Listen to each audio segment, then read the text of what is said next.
Assalamualaikum warahmatullahi wabarakatuh. Selanjutnya saya akan menganalisis saham MAPI Mitra Adi Perkasa Tbk. Ini untuk pertama kalinya ya di channel saya belum pernah uh, analisis saham ini juga sebelumnya. Ini untuk pertama kalinya. Nah, di sini saya pertama kali untuk melihat chart ininya dulu ya, chart bulanannya dulu. Ini bisa kita lihat. Ini di sini saya buat garis trendline miring seperti ini menandakan fase downtrendnya ya, dimana di sini bisa kita lihat fase uptrendnya dari chart bulanannya. Sini, nah di sini bisa kelihatan ya. Kalau untuk menarik chart melihat pergerakan saham yang uptrend, kita tarik garis di bawahnya. Kalau dia garis itu naik ke atas berarti dia menandakan dia uptrend. Tapi kalau untuk saham downtrend kita tarik garisnya dari atas, tarik garis resistennya ya. Nah, kalau dia bergerak ke bawah berarti dia downtrend. Misal seperti ini kita juga bisa tarik juga resistennya. Nah, misal seperti ini. Ya, resistennya resisten saham yang sedang uptrend, dia kan juga bergerak naik ke atas ya. Nah, jadi itu tadi. Jadi kalau saham uptrend kita ambil supportnya, kalau saham yang downtrend kita ambil resistennya. Jadi ketika dia breakout dari area resistennya ini berarti dia menandakan saham itu akan terjadi reversal atau pembalikan arah dari downtrend ke arah uptrend. Nah, di sini saya tarik garis seperti ini. Dari garis seperti ini bisa kita lihat di sini saham ini sedang downtrend ya. Ketika dia uptrend di sini, kuat di sini, kemudian dia ngejebol di sini di area ini, turun, dan kemudian sempat mau retest di sini cuman nggak sampai menyentuh dan lanjut turun ke bawah. Cuman kalau dari dailynya saham ini bisa kita masuk untuk mendapatkan cuan tipis-tipis ya istilahnya. Nah, ini tadi. Nah, ini garis ini tadi bisa kita lihat kalau dari pola sebelumnya. Ini saya buat pola downtrendnya juga ya. Di sini saya buat pola downtrendnya, kemudian dia sampai di sini harusnya kita bisa entry di sini. Enter di sini, kalau kita masuk di sini juga sudah lumayan banyak dapatnya ya. Sampai di resisten ini kita dapat 17,74% udahan. Nah, ternyata dia berhasil breakout dan retest dan breakout lagi sampai ke atas sini. Nah, itu sudah sampai sekitar 49%, hampir 50% ya kalau kita ambil di sini dan kita hold sampai ke atas sini. Nah, sekarang ini karena udah lewat ya, kita lihat aja masa yang sekarang. Oke. Jadi kita move on dari yang udah kelewat, jadi kita lihat aja pola yang baru sekarang. Nah, di mana di sini bisa kita lihat pola downtrendnya. Di sini resisten. Sini resisten, semakin lama semakin turun resisten, kemudian dia turun dan kemudian dia di breakout di sini. Jadi breakout di sini, kemudian dia breakout juga dari area di sini. Sebelumnya ini adalah area resisten, kemudian resisten di breakout menjadi support, kemudian di breakdown lagi dan berubah menjadi resisten, beberapa kali resisten di sini, dan kemudian di breakout di candle yang ini, candle yang hijau ini, di breakout, kemudian ternyata tidak berhasil. Jadi false breakout, dia cuma naik berapa persen ini sampai di candle merah ini, kemudian dia bablas turun lagi. Kemudian dia di candle yang ini dia sudah breakout lagi ya dengan volume yang lebih besar dari volume sebelumnya. Ketika kemarin dia breakout di area ini, masuk ke area ini, dia candlenya segini kecilnya, segini ya. Nah, segini tingginya, dan di candle ini dia volumenya sudah melewatin dari candle yang breakout sebelumnya. Jadi saya ini mulai menarik ya. Jadi di sini juga di candle yang ini juga pembeliannya juga sudah di atas garis EMA 20 dan berturut-turut ya, 3 hari berturut-turut ada pembalikan di sini. Nah, di sini saya buat area di sini karena di sini ada beberapa kali pantulan area support ya di sini ya. Di sini support. Jadi misal saya akan masuk di sini di harga penutupan kemarin, TP saya terdekat di sini di 845 atau 850 ya. Cut loss saya cuman di sini aja.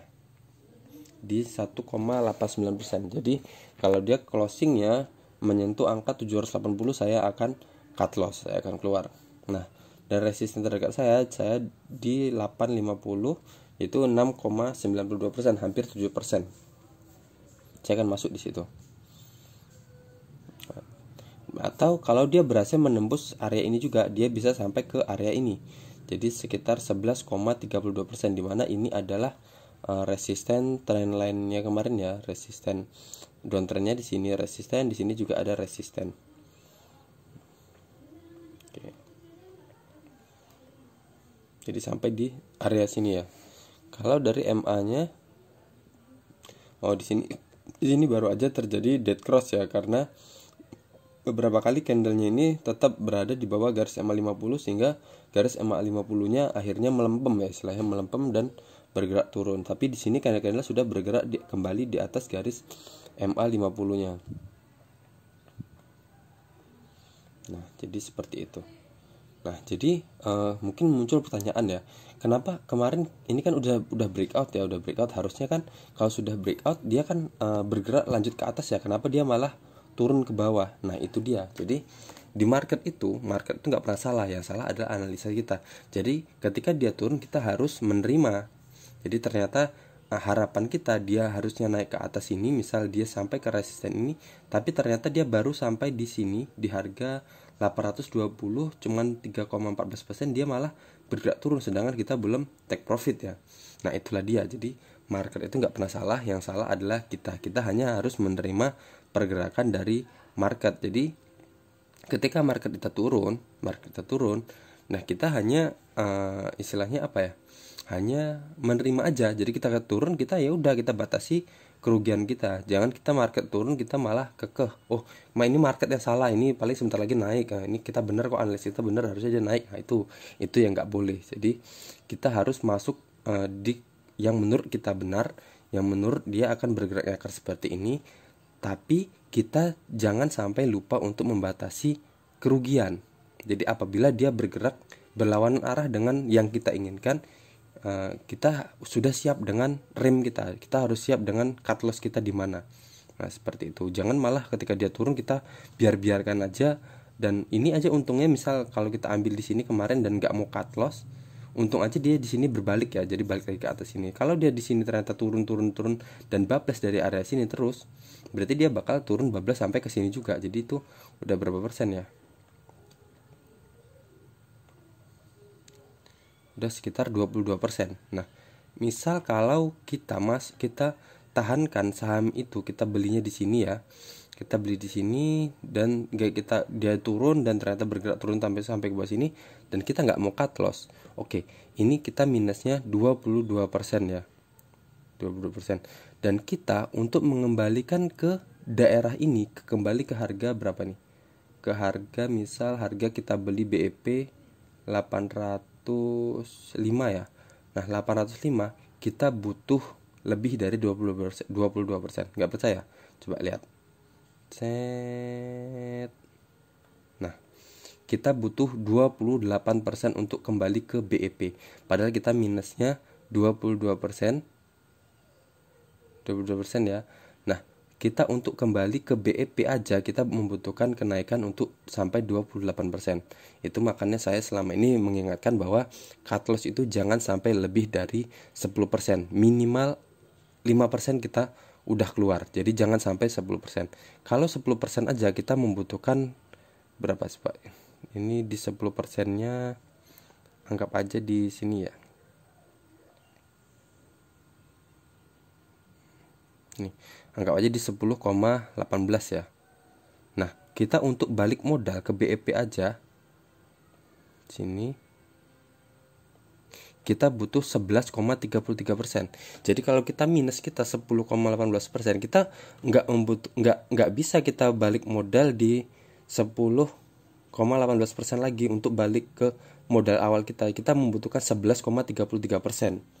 Jadi lebih dari 10%. Kalau minus kita 10%, kita membutuhkan 11% untuk kembali ke BEP aja. Jadi makanya itu saran saya. Jadi kalau masuk ke saham kita harus pertimbangkan risk rewardnya juga. Jadi rewardnya kita pertimbangkan, rewardnya misal kita berkemungkinan dapat 6,29% dan resiko kita cuma 1,89%, berarti ini sehat, bisa masuk. Seperti itu. Jangan malah kebalikan, jadi resiko kita misalnya 5%, reward kita cuma 1,89%, itu namanya kebalik, itu nggak sehat. Oke, jadi sekian aja itu saran saya tadi. Untuk kesimpulan dari saham MAPI ini tadi kita bisa ambil di harga di harga penutupan kemarin ya 795, dan tingkat cut loss kita di 780. Kalau dia bergerak turun kita wajib cut loss. Kalau dia naik kita TP dulu, amankan dulu di 6,29%, atau kalau emang mau sabar bisa di 11,32% kalau dia berhasil melewati area resisten yang ini. Oke, sekali lagi jangan pernah bandel di saham ya. Ketika dia turun kita udah beli saham itu dan meniatkan kalau dia lebih dari dia sudah menyentuh angka cut loss kita wajib cut loss.